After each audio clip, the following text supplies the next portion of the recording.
Thank you, Mary Rose. Good evening, everyone. This is Brendan Magnan calling to order the December 4th, 2024 regular meeting of the Inland Wetlands Agency. Lisa, could you please call the roll? Daniel Bedecker. Yeah. Ranjit Bahav. Brian Black. Here. Jim Connors. Matthew Connors. Here. Steve Munson. Here. Nick Ritchie. Here. Julie Valvo. Here. Buddy Field. Brendan Magnan. Here. Thank you, Lisa. Mary Rose, can you take us through the statutory requirements? Sure. As we continue to host remote meetings, I want to take the opportunity to highlight a few guidelines to ensure business runs efficiently and that all statutory and administrative rules are followed. In accordance with the Freedom of Information Act and Governor Lamont's executive orders, this meeting is being recorded and will be made available on the City of Milford website. During this meeting, if members of the Inland Wetlands Commission would like to speak, please utilize the raise your hand function in Zoom. All participants will be muted during the meeting unless recognized by the chair. After being recognized to speak, please state your name and address prior to making a statement. Speak only to items in the jurisdiction of the Milford Inland Wetlands Agency: wetlands, brooks, rivers, flooding, and wetland habitat. Zoning issues are not under our review. The Wetlands Agency does not take an opinion on what the proposed application is, but what impacts the proposed application may have on wetlands. Thank you, Mary Rose. At this time, I'd like to invite everyone to stand and join me in the Pledge of Allegiance. You could unmute yourselves. And Mary Rose, we're waiting on the flag. Okay, thank you. I pledge allegiance To the flag of the United States of America and to the republic for which it stands, Under God, indivisible, liberty, God, and justice for all. Thanks, Mary Rose. If everyone could go on mute, I'd like to move to item number C on the agenda. That's public comments. Open to public comments on topics not otherwise on the agenda. Is there anyone here from the public that would like to address the agency on topics not otherwise on the agenda? One more time, anyone from the public wishing to address the agency on topics not otherwise on the agenda? Hearing none, move on to old business. D1, Mary Rose, can you please introduce this one? Item D1 is IW 240081. It's 42 Melba Street. It's a proposal by the property owner, DRI Tech Holdings, LLC, to construct an elevated single-family home with construction and a split rail fence within about 2 feet of the inland wetland line in the south central shoreline watershed. As shown on the site plan, there are both tidal and inland wetlands on the property. And I can share that so you don't just have to look at me. You can see the screen.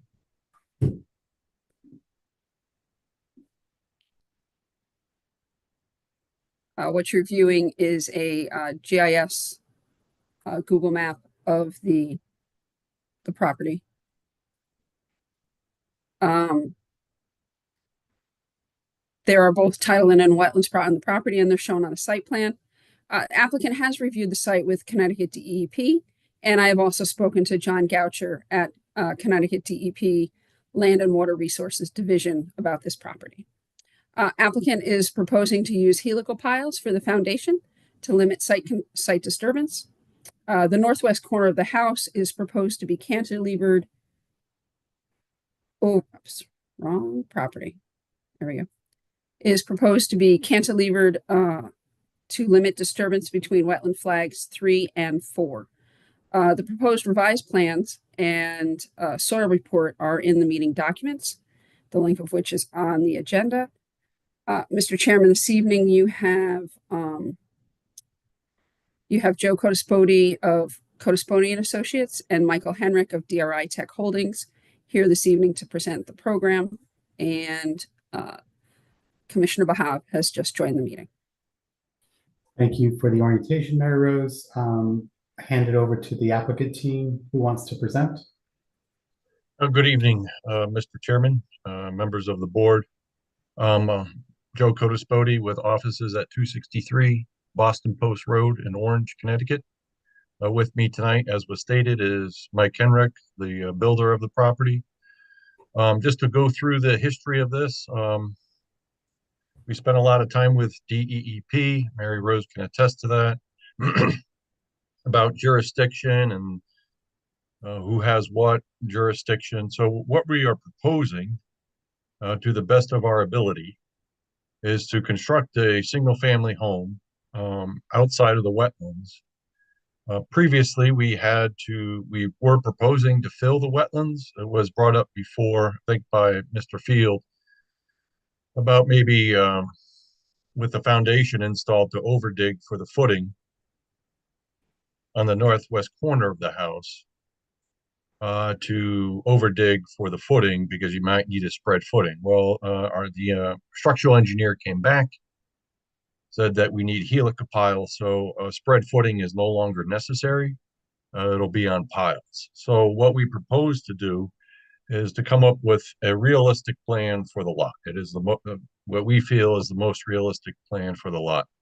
As was stated, we're going to cantilever the northwest corner of the house. It would be a 4-foot cantilever on the west and north side.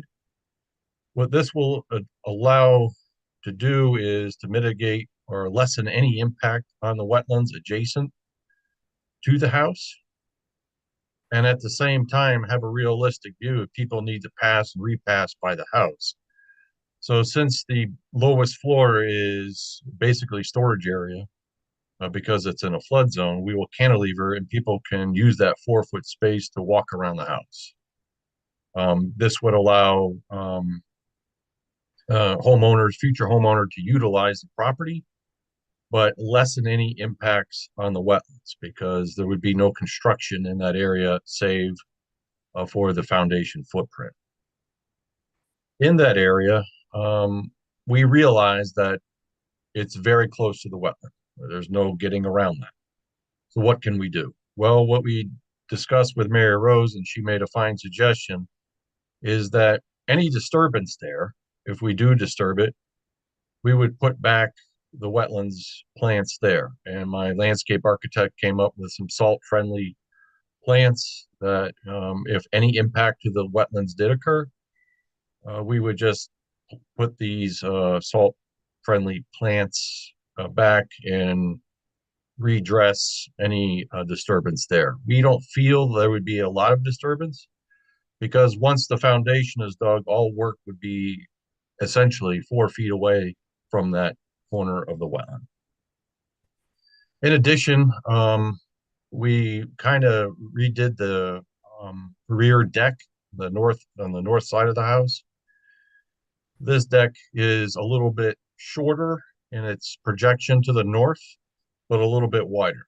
This will fit into the wetland, so we are no longer proposing any filling of wetlands, any creation of wetlands. And if we disturb maybe 20, 30 square feet of wetland, we would replant that. So those are the key points that we've done with this site plan. Again, this house would be on helicopiles. That was directed by the site engineer.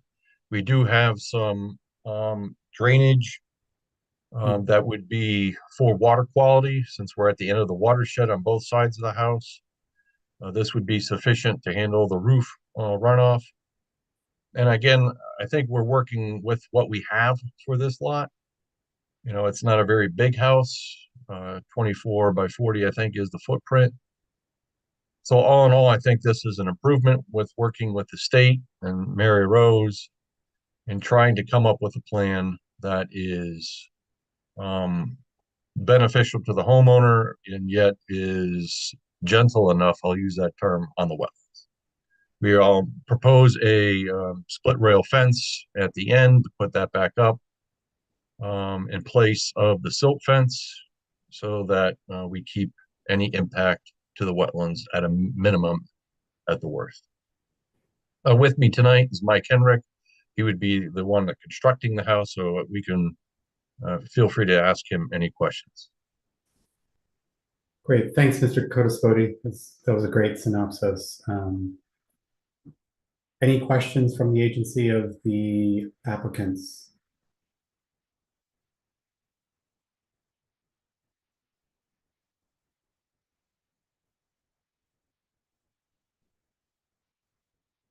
Seeing no questions, Mary Rose, has there been any public interest in this?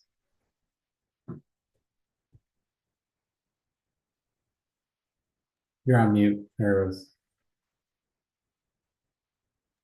Sorry about that. We have had no inquiries from the public on this application. Okay. I don't know that Mr. Codispoti mentioned, they have proposed a split rail fence along the edge of the wetlands delineation, staying away from the coastal jurisdiction line, and a silt fence here to limit disturbance and show the contractors where to keep out of. The back of this property, as you saw in the aerial that we looked at earlier, it has some phragmites. There's some grass intrusion from the neighboring property. And so the silt fence would be here. If this area is disturbed, it will be replanted. I suggested salt tolerant plants, even though it is an inland wetland, given its location in the watershed, it's likely to be inundated. This area is in, I believe, flood zone AE11. Great, thanks, Mary Rose. And I see there seems to be some swales on either side of the house that are proposed as well. The swales on either side of the house are the infiltration drainage, the stormwater infiltration that's required under MS4. The city engineer got this plan earlier this week. He unfortunately was programmed for other items. I would suggest if the agency was to entertain this application this evening, that they have a condition based on the city engineer's recommendation for stormwater. Okay, Mary Rose, and just to clarify, we do have the ability to proceed on this. We're past the initial notice period, correct? We are past 14 days. We had taken some time to clarify with the state. This is a site where the wetlands and the coastal jurisdiction, everything's kind of juxtaposed. Speaking with John Goucher at Connecticut DEP, his concern is that, there's phragmites and other plants back in here that he'd rather not have disturbed outside of the location, so which is why the silt fence is here, safety fence, and then plantings here. Okay, thank you. Any other questions from the agency? If none, I'd entertain a motion. Mr. Chairman, Yes, Mr. Munson. I think this is fine. I would propose that I would propose to do a motion to approve. I'm ready to do that. Great, sounds good.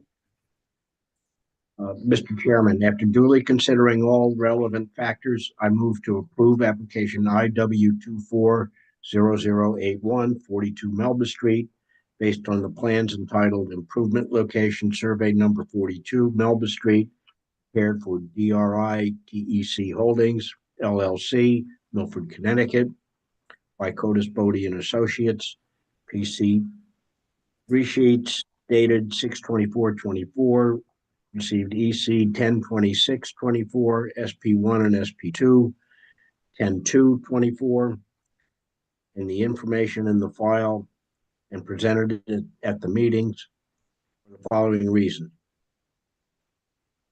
This action will not have an impact or effect on the physical characteristics of the adjacent wetlands and watercourses, with conditions including: the permit team must submit a construction plan prior to taking out the permit.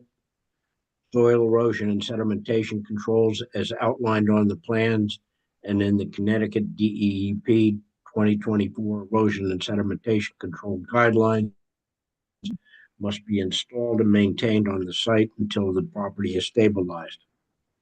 Wetland notification to be placed on the as-built and in the property deed to give notification to property owners that perhaps the permits are required from the MIWA to work on the site. Documentation to be submitted to the MIWA office prior to bond release. Compliance with the city engineer's requirements. Stormwater treatment must be installed as approved on the plans unless any changes are approved in writing prior to making that change. The owner / person responsible for the erosion and sedimentation controls must do weekly inspections and within 48 hours of a significant precipitation event, 1.5 inches in a 24-hour period. Issues noted with the erosion controls must be addressed within 24 hours of the inspection. The operations and maintenance manuals for the stormwater collection and mitigation systems are to be prepared and recorded on the City of Milford land records with the property documents. Receipt to be submitted to MIWA. A permit condition bond to be calculated must be posted with the MIWA for sedimentation and erosion controls. Wetland boundary markers in an as-built showing finished 2-foot contours and locating all site structures. Mitigation planting bond to be calculated must be posted with the MIWA prior to site disturbance for mitigation plantings, and a minimum of 2 years of mitigation monitoring by a professional wetland scientist with reports to the MIWA twice a year for a minimum of 2 years. Report to include the status of the site and invasive species control, any recommended corrective actions or amendments to the mitigation plan for best stabilization of the site. If there is recommended corrective action, there must be an inspection and a report by the professional wetland scientist within 1 week of the corrective action being taken.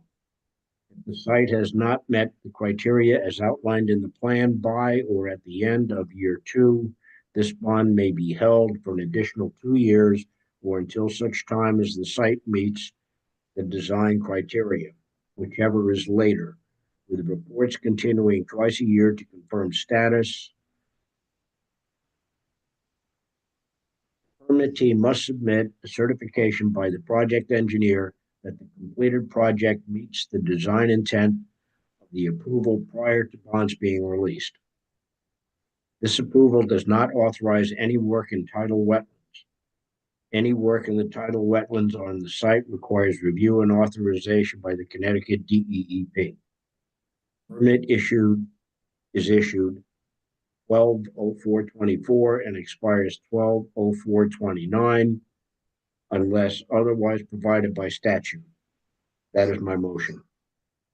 Thank you, Mr. Munson, for the motion. Do we have a second? I'll second. We have a second by Mr. Connors. Any further discussion on the motion? Hearing none. Lisa, roll call vote. Daniel Bedecker, Aye. Ranjit Bahav, Aye. Brian Black, Aye. Steve Munson, Aye. Matthew Connors, Aye. Nick Ritchie, Aye. Julie Valvo, Aye. Brendan Magnan. Aye. Great. The motion carries unanimously. Good luck with the build, Mr. Hendrick and Mr. Codispoti. Thank you for coming before us. Thank you for your time. Appreciate it. Appreciate a well-designed plan. Thank you.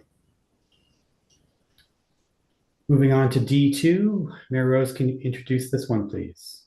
Item D2 is IW 240083. It's 0 Daniel Street. It's a proposal by the Milford Rotary for a pavilion, clock, benches, and paver blocks with work within 150 feet of a wetland and watercourse in the Whipplewog River watershed adjacent to Stonebridge Pond. There may be a change in the location of the proposed improvements for this application. I suggest that the agency take no action until those location. So we have a sketch with where those items are going to be moved around to. I have informed the applicant that any revisions should be in by our next meeting to meet our 65-day review deadline. Great. Thank you, Mary Rose. We'll take no action. Moving on to D3, please. Okay, item D3 is to you.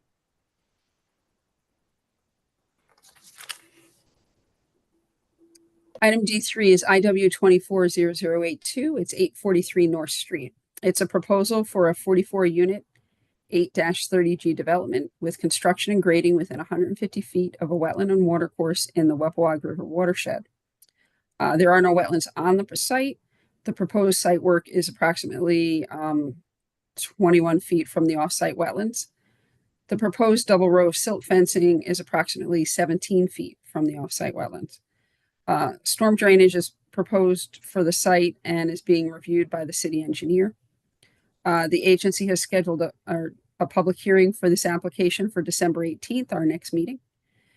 This afternoon, the agency walked the property with the applicant's engineer, Ron Wassmer, and soil scientist Bill Kenny and members of the public. Mr. Chairman, this evening I believe we have, although I don't recall letting him in the room, Mr. Wassmer with us. Here I am. Yep. Okay, sorry, I didn't see you come in, Ron.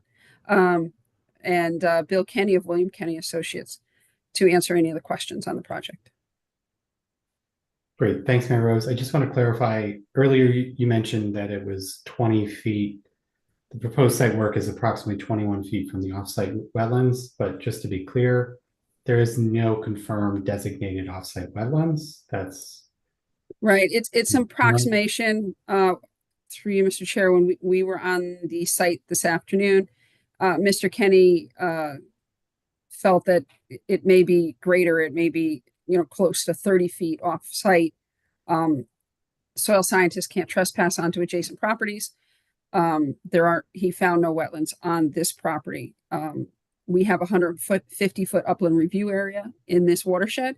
So a good portion of the property is in, as is denoted on the site plan that is not showing on your screen right now. Sorry.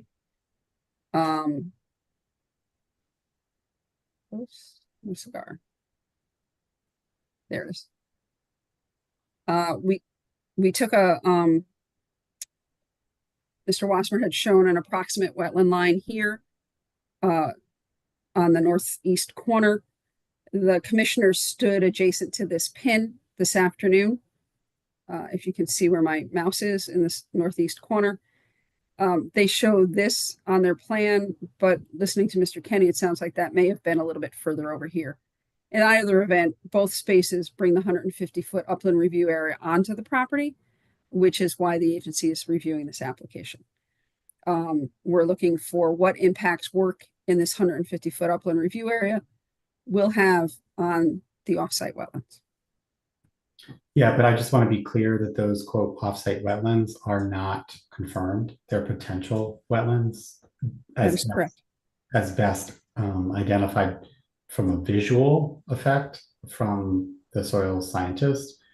So I just want to make it clear for the record that we're, doing this on the basis of an understanding. And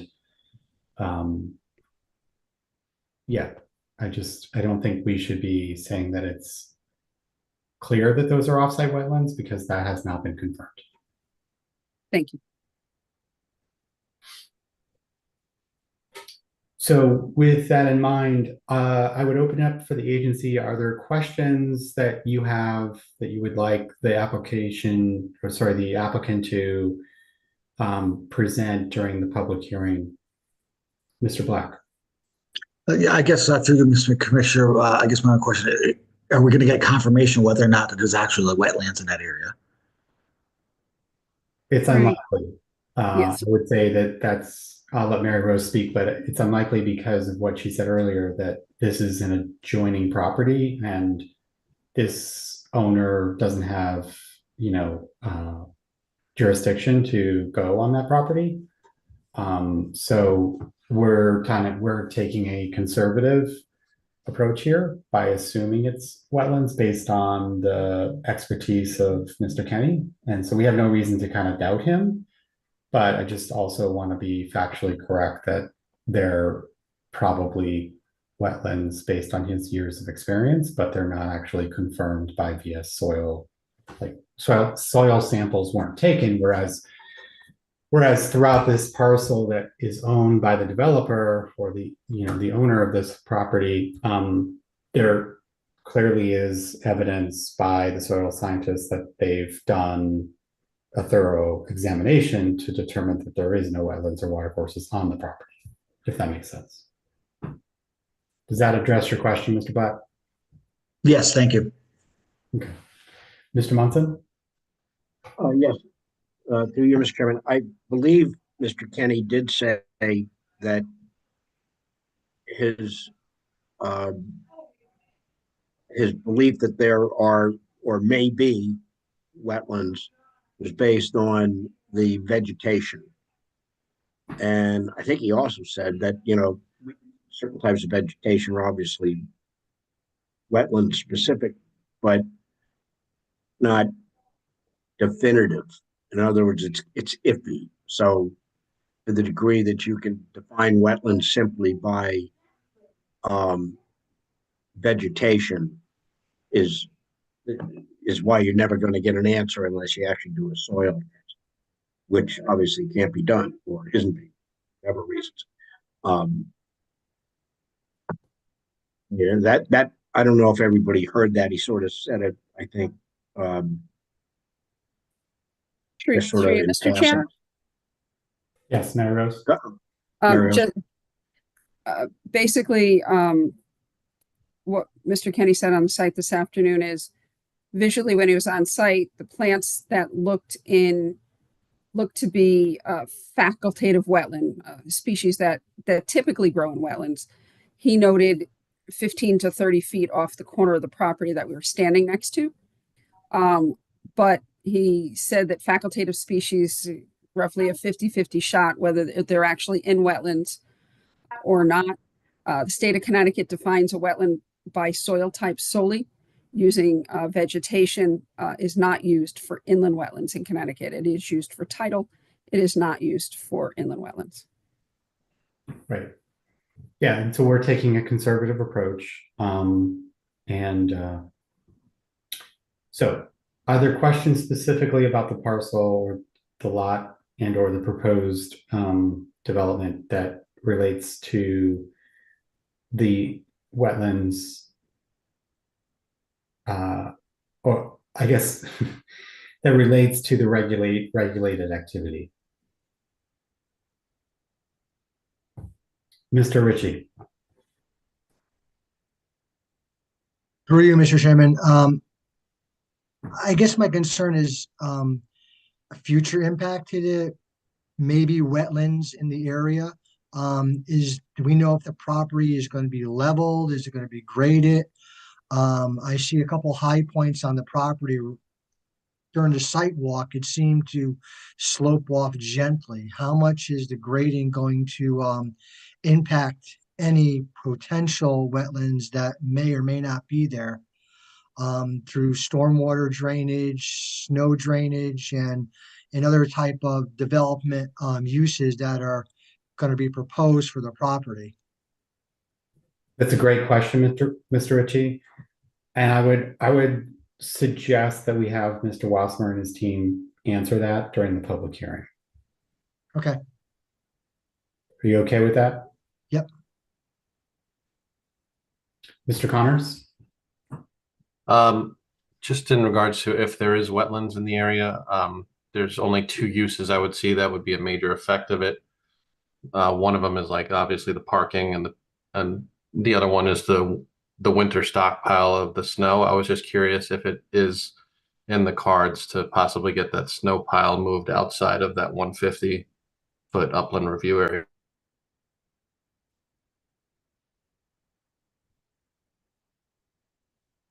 We'll take that into consideration.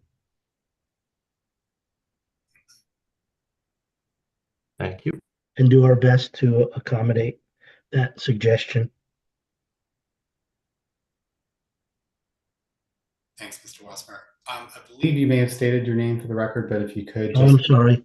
Ronald Wasmer, professional engineer, land surveyor with an office at 158 Research Drive, Milford, Connecticut.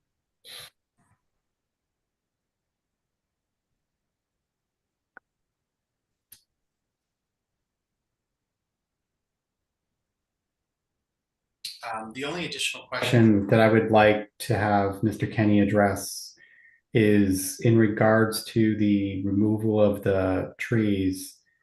Like to make sure that, you know, he clarifies any potential impact, if any, on the sort of canopy loss as it relates to as it relates to the adjacent potential wetlands. So if that could be part of the application, that would be helpful for us to understand. I don't think, again, for the record, Ronald Wasmer, I don't think that Bill is with us this evening, but I will pass that information to him. Great. So wrapping this segment up, if there's any questions that anyone thinks of between now and the public hearing, ideally sooner than later, please field those directly to Mary Rose, who can get them to the applicant team.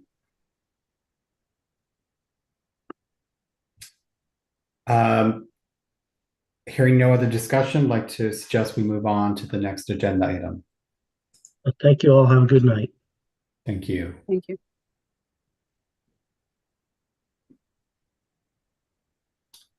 Let's see. Mary Rose, do you mind putting the agenda back up? Not at all.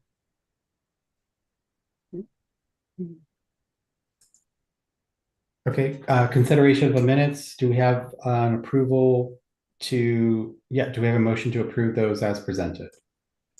So moved. First motion, do we have a second? I'll second. We have a motion and a second. Any discussion on the motion? Hearing none, Lisa, roll call vote. I'm sorry, I didn't hear. Who was the second? I did. Mr. Ritchie was the second. Okay. Whatever. Daniel Bedecker, Aye. Ranjit Bahav, Abstain. Brian Black, Aye. Matthew Connors, Abstain. Steve Munson, Aye. Nick Ritchie, Aye. Julie Valvo, Aye. Brendan Magnan. Aye. Thank you, Lisa. Thanks. That carries. The motion carries. Staff report, please. Office has been busy. A lot of questions, emails, phone calls, counter inquiries about projects on our agendas, future projects coming in, and minor homeowner improvements. We've been working on submitting reports to other departments, working on our budget for the fiscal year 25-26. And I need to finish up. We did our presentation for the community rating system back in the middle of November, and I have a due date of December 20th to round out any other information to bolster our application as requested by the reviewer. We have a few large projects that will be coming before us, most likely not at our next meeting, but beginning in January. I don't have the applications as of yet. We're also working with the IT department on review of the permitting software to increase its functionality for the inland wetland. Other than that, I'm going to thank everyone for their service. The next meeting is a public hearing. Reminder, if anybody approaches you, to please just direct them to Taft or I. We'll get their information and the request either on the list for speaking at the public hearing. Any letters or emails they send in, we'll put into the documents so that you all have the ability to see them and try to answer the questions as best we can. It's my understanding that the mayor's office has been contacting Commissioners Bedecker, Bahav, and Connors, Jim Connors, about their terms, which are expiring this year. And other than that, We've released a couple of bonds. That is in the notes. I don't have any other information. Does anybody have any questions for me? Thanks, Mary Rose. Any questions? Mary Rose, do you want to just talk a little bit about, given that we have an expectation that there'll be a large attendance during the public hearing, how will the flow of public participation work on Zoom? Are we going to be kind of doing the typical, raise your hand feature, and then we'll just pick the person? I'll just pick the person that was up first, that kind of a thing, or how are we going to? What we've done, and we've done this for past public hearings, I'm just going to share my screen real quick, is Taft has put on our website a notice about the public hearing and a request, not a requirement, just a request. If people would like to speak, we're gonna begin a list so Sure. that we have people's names and addresses. Makes it easier for Lisa to understand and to get the notes correct, and for me to know who's next. And we'll run through that list. And then anybody else who's in the meeting, I'll be watching the screen to make sure we can get them get on off mute and on camera so that they can talk and explain to the agency their concerns. It's my understanding from speaking to several members of the public that the neighbors are hiring an expert. There will be a number of them that will cede their time to that expert to speak about the project. It's our standard format. The applicant presents. The chair gives the parameters of the meeting to the ensemble. The applicant presents. The people for speak. The people against speak. The applicant has a rebuttal. The people for speak. The people against speak. And then we close the public portion of the meeting if that's what the agency chooses to do. And then the agency asks questions of the applicant. If there's outstanding information, we don't close the public portion of the meeting so that members of the public will be able to review any new information that comes in. Once all new information has received and the agency feels they have the total body of information they need upon which to make a decision, the public portion is closed and deliberations begin. The agency has 35 days to make a decision. We can ask for an extension of that time if you feel you need it. If you have any questions during that time period, you can only speak to your experts, which would be myself, the city engineer, our experts in this case, and then the agency makes a decision. Our hearings typically do not run that long, but the agency has a bylaw requirement that meetings do not go past 11 p.m. Just because it makes for good decision making. The agency has the ability to make a 2/3 vote to go past 11 if they so choose. And they have to do that either in 20 or 30-minute increments to be mindful of everyone's time. If the agency needs to, you can extend the meeting to the next regular meeting, which would be January 15th. You can create a special meeting in between if you wish to. It will depend upon the flow of the meeting. Great overview, especially for those who have not been part of a public hearing. My only thing I would add to what Mary Rose said is really important that we all deliberate out loud. So kind of make sure to be transparent, no unspoken assumptions. And it would be great if everyone in attendance is on camera at all times, just to make sure that there's complete transparency. Mr. Munson. Yeah, Mr. Chairman, this is sort of a procedural question. The way it's always worked is that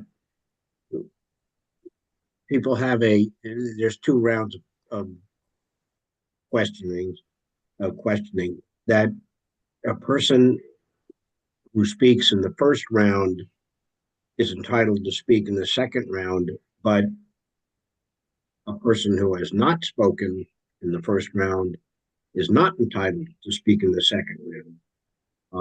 That's always been the rule we've followed. I personally think it's a bad rule, but that's me. That's been the rule we've had. If in fact these people are going to have people come in and speak for them, I would think that that would entitle them to speak in the second round if we're going to continue with that particular procedure. I have a feeling this particular hearing may be contentious, maybe not, I don't know. But the smoother it goes as far as allowing people to speak might be helpful in keeping it from getting more contentious than it is. Through you, Mr. Chairman, if I may. Advice that we've received through Attorney Mark Brantz, and I think perhaps even Judge Berger at the Cacubic conference in November, was to let the people speak. They need to keep their questions and their topic in line with what the agency is in charge of. But it's best to let everyone speak and ask their questions.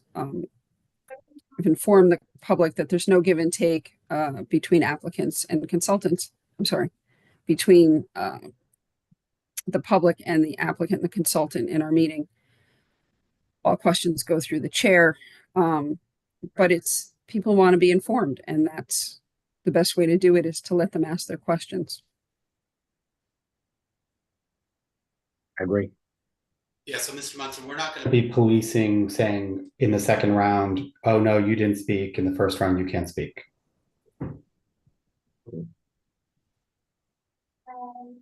Through you, Mr. Chair. We're going to actually encourage discussion.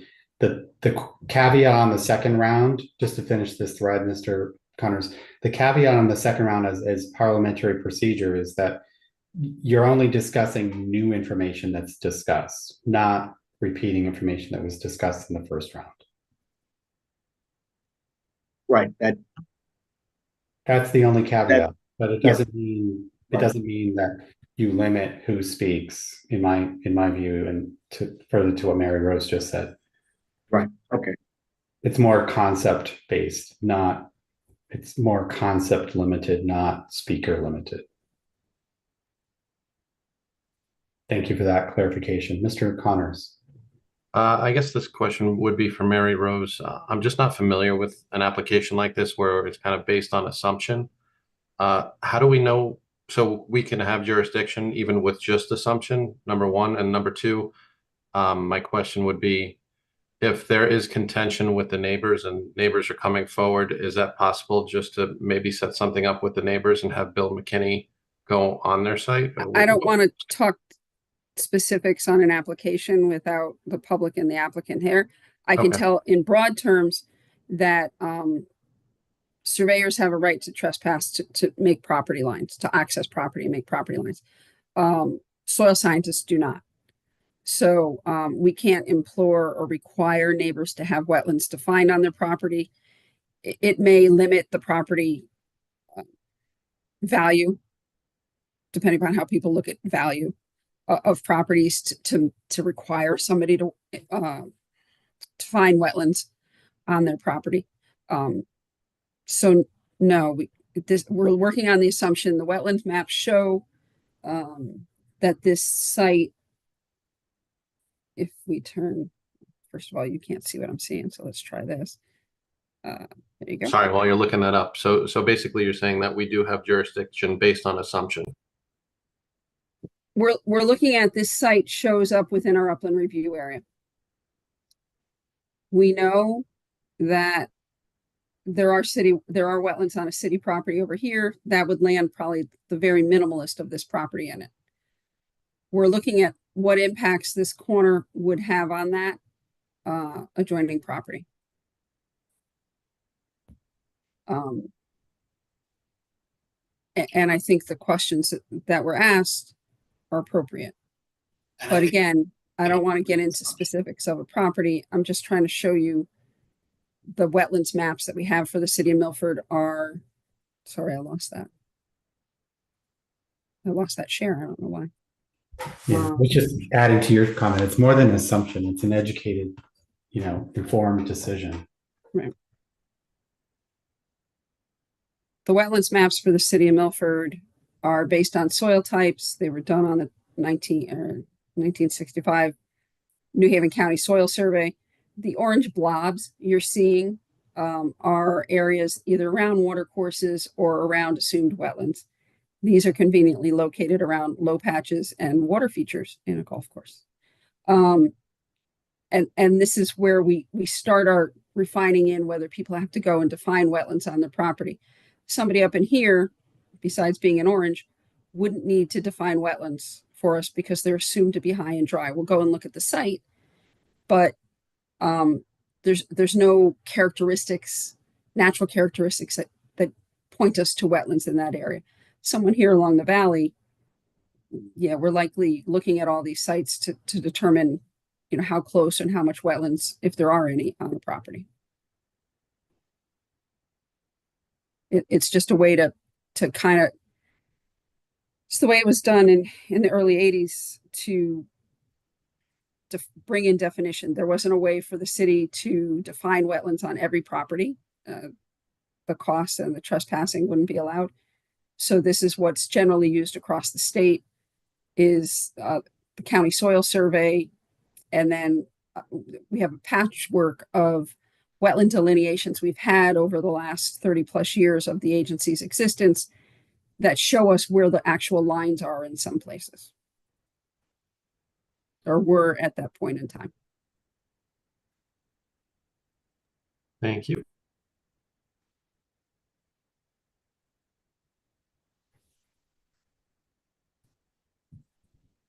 So I'll just go back to the only reason I brought up the public hearing protocol was because some folks are new and have not participated in that. I think it's a very, by process, it's a very good process for the town to participate in, and I look forward to being able to do that on behalf of the residents and the agency. So with that in mind, moving on, unless there's anything else for Mary Rose, chair's report, nothing further to add than we've already discussed, other than thank you for your participation on the site walk for those that were able to attend. Do we have a motion to adjourn? I'll make the motion. I'll second. We have a motion and we have a second by Ms. Valvo. Lisa, roll call vote. Daniel Bedecker, Aye. Ranjit Bahav, Aye. Brian Black, Aye. Matthew Connors, Aye. Steve Munson, Aye. Nick Ritchie, Aye. Julie Valvo, Aye. Brenda Magnan. Aye, motion carries. Meeting is adjourned. Thank you, everyone. Thanks, Lisa. Have a good night. Thank you. Thank you, everyone. Night, Good night, all. Lindsay, we're all done. Good night.